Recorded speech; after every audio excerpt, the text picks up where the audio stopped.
Bienvenidos nuevamente a este espacio que provee el Ministerio Hispano de la Asociación del Sureste de California, en el cual se dará un repaso de la lección de Escuela Sabática al punto. Nuevamente les saludamos sus amigos y hermanos Guillermo Quirós y Enrique Báez. Bienvenido, pastor. Muchas gracias, pastor. Igualmente bienvenido a todos nuestros amigos que están con nosotros estudiando la palabra de Dios. El título de la lección de esta semana: Cónyuges juntos en la cruz. Y estaremos dando un repaso al punto de la sección de Efesios 5, 21 al 33.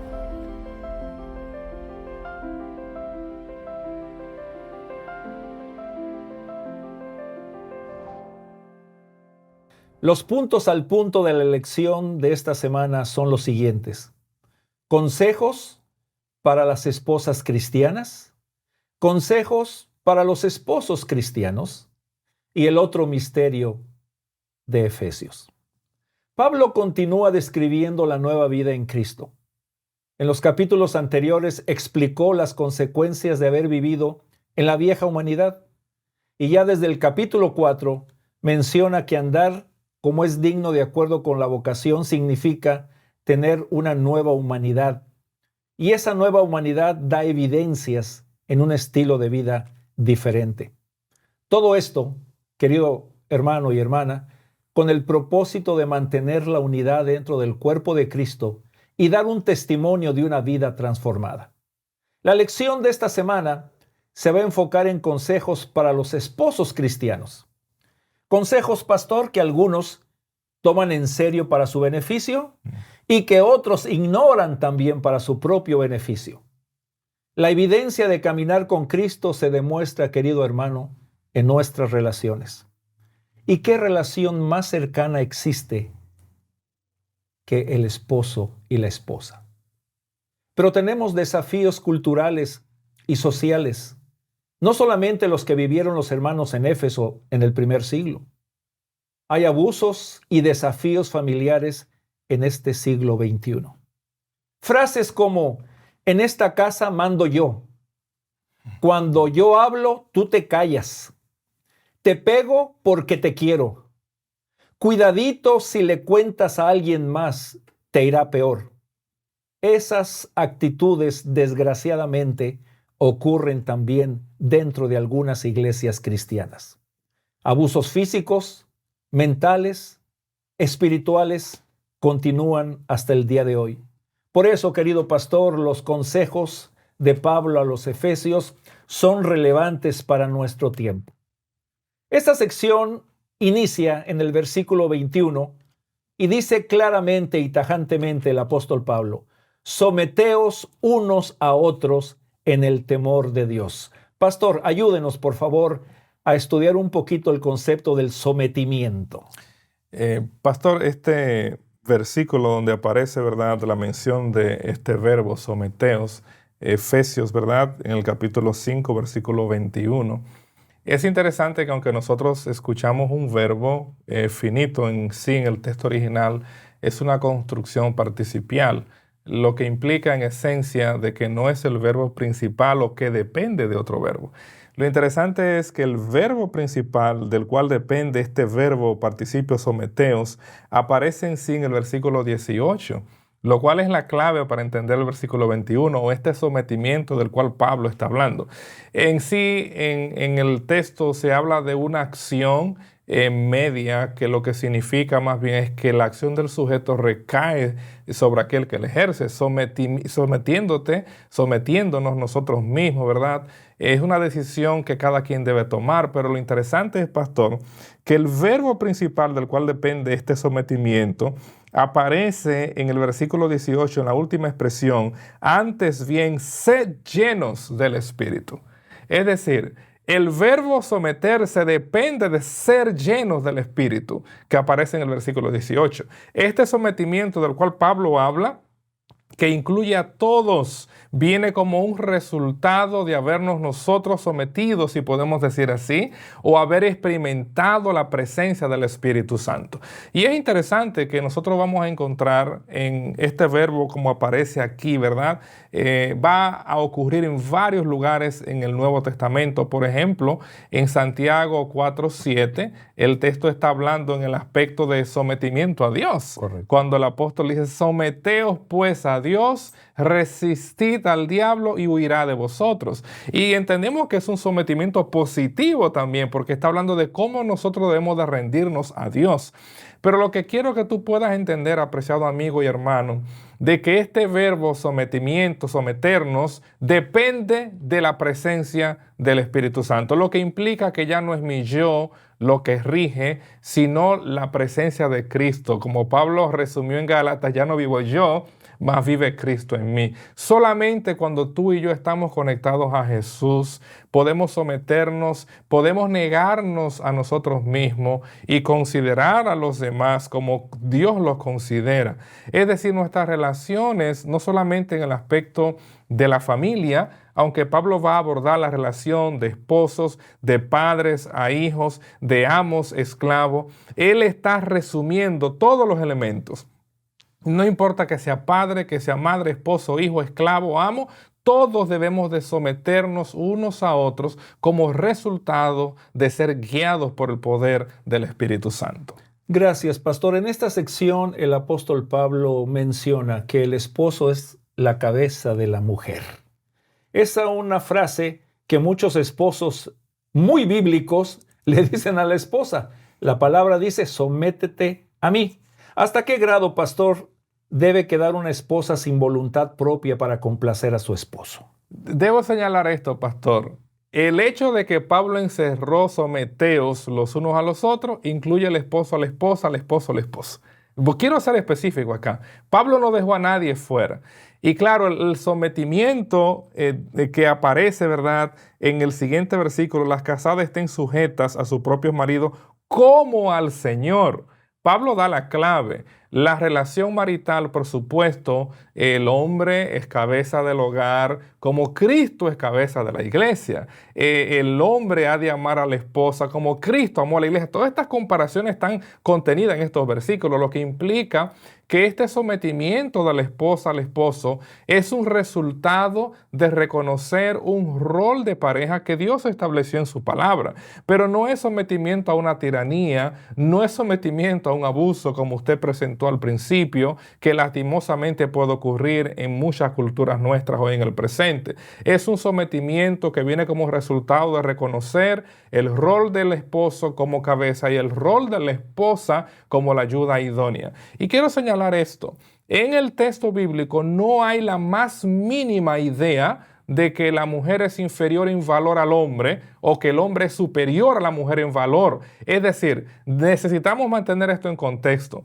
La palabra de Dios es clara. Todos fuimos creados a imagen y semejanza de Dios, lo que implica que tanto el hombre como la mujer poseemos el mismo valor delante de Dios, y en el contexto del matrimonio hay rol para el hombre y hay un rol para la mujer, pero ambos son invitados a someternos como en el Señor los unos a los otros.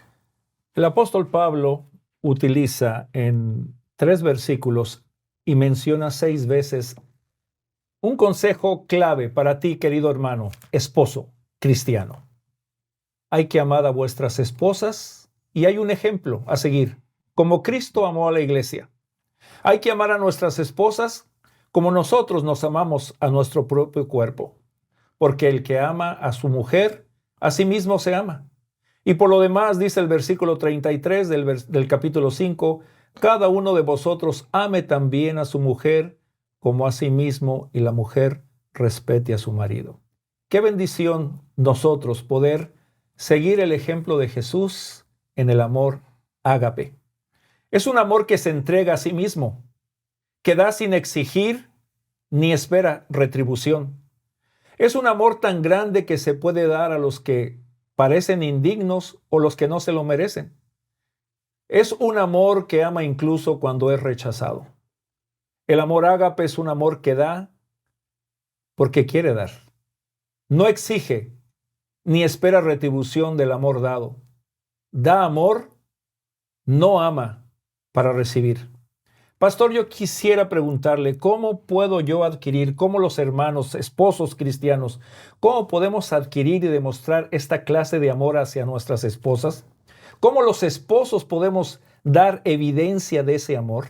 Un amor que da, un amor que complace, un amor que hace feliz, un amor que es diferente. La clave, pastor, sigue estando en Cristo. Cuando nosotros vemos lo que el apóstol Pablo está haciendo acá, de tomar la analogía de que nosotros como esposos somos llamados a amar a nuestras esposas, así como Cristo amó a la iglesia. En esencia, pastor, recordarán nuestros amigos que la palabra amor, volviendo nosotros al Antiguo Testamento, proviene de un verbo. Es interesante, amar en hebreo proviene de un verbo, de otro verbo que es yahav, que es dar. Cuando se ama, se da.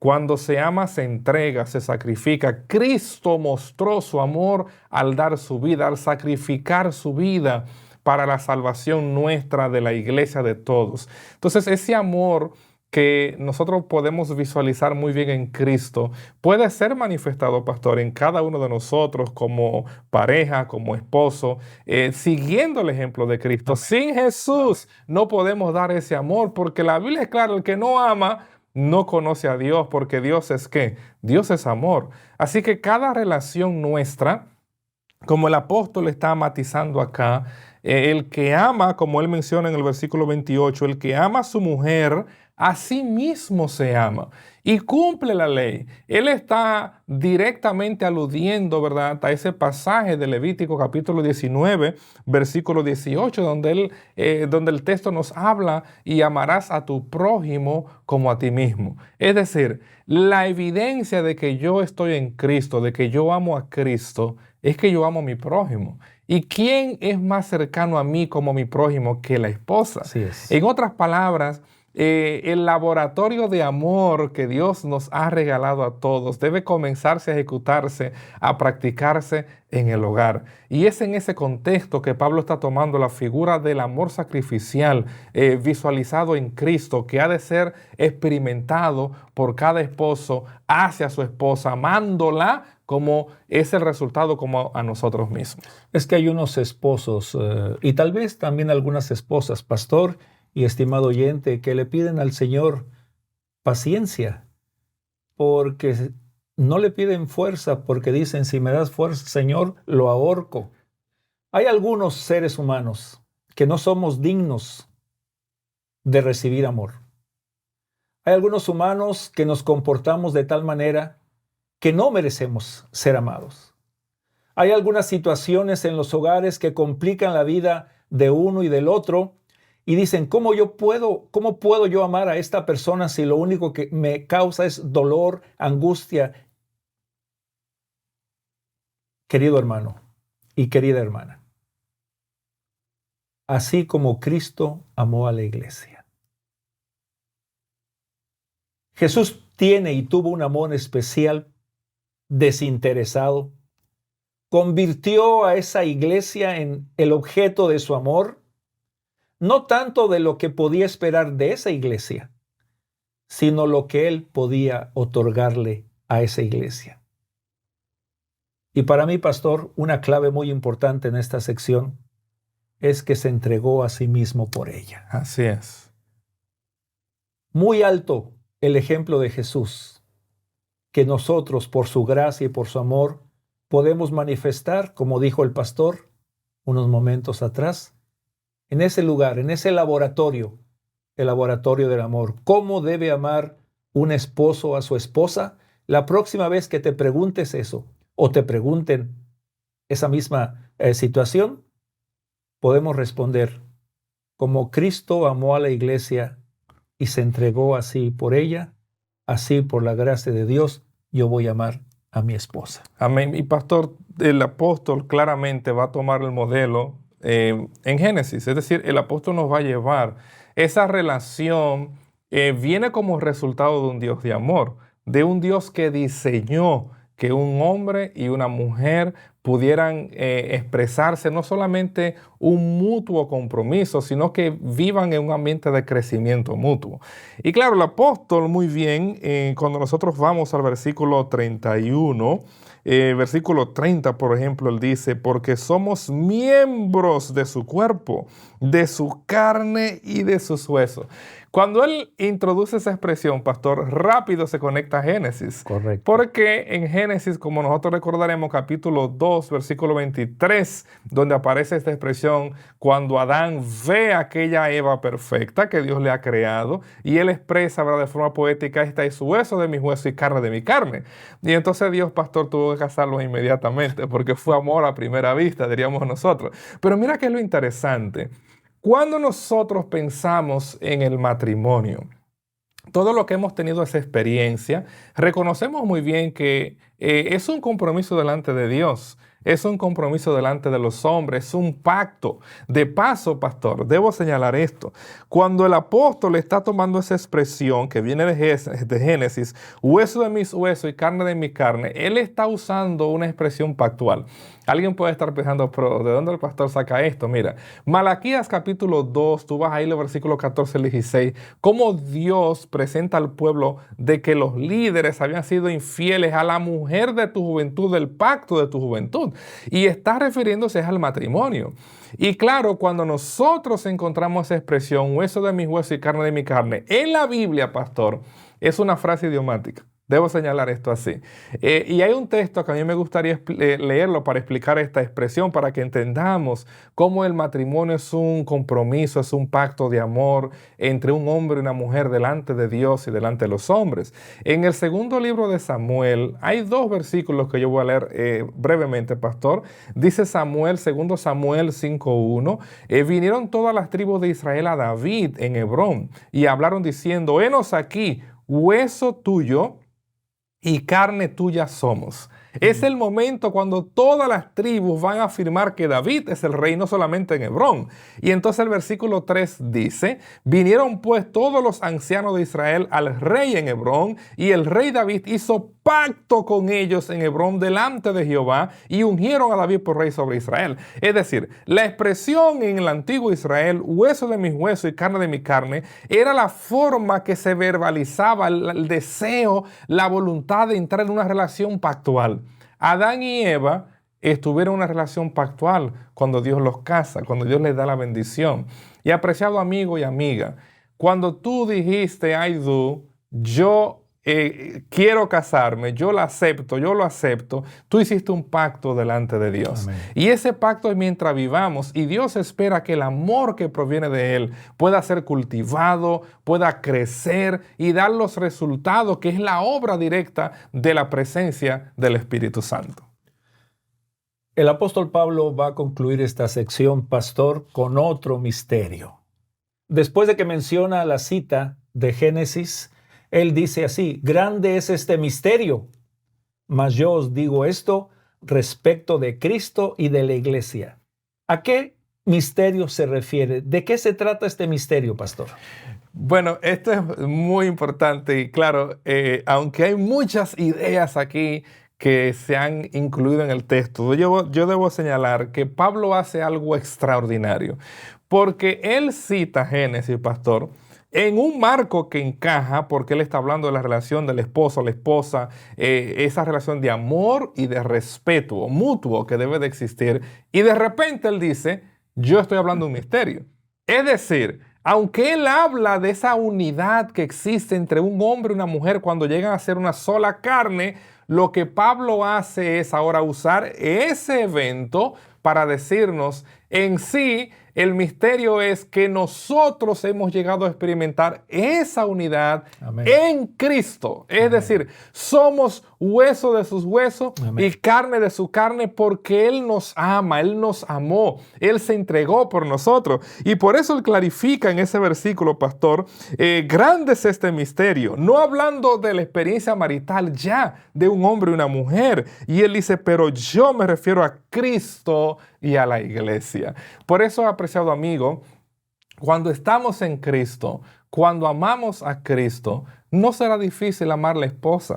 no será difícil amar a los hijos, no será difícil amar al prójimo, porque vamos a estar siendo guiados por el poder del Espíritu Santo y en nuestros corazones habrá ese deseo de someternos los unos a los otros, no de prevalecer quién es el más fuerte o mostrar quién es el más débil, porque todos somos miembros del cuerpo y cuya cabeza es Cristo Jesús. Del mismo modo que Jesús amó y ama a su iglesia, así háganlo. Nuestro ejemplo y modelo en todo es el Señor Jesús. No hay excusas. La familia verdadera, unida en Cristo Jesús, como los gentiles y los judíos están unidos en Cristo, y como todos los miembros de la iglesia están unidos en un solo cuerpo, los esposos cristianos son una sola carne, unidos entre ellos y unidos al Señor. Somos sumisos unos a otros por la clase de amor que hay en nuestros corazones. Somos sumisos por el amor y el ejemplo de Jesús. Somos sumisos, nos respetamos. Todos tenemos el mismo valor delante de Dios, porque el terreno de la cruz es parejo y todos somos iguales. Somos seguidores de Jesús, que es nuestro diario vivir, y declaramos: si Jesús es mi maestro y es manso y humilde de corazón, nosotros también lo seremos. Esto ha sido Escuela Sabática al Punto.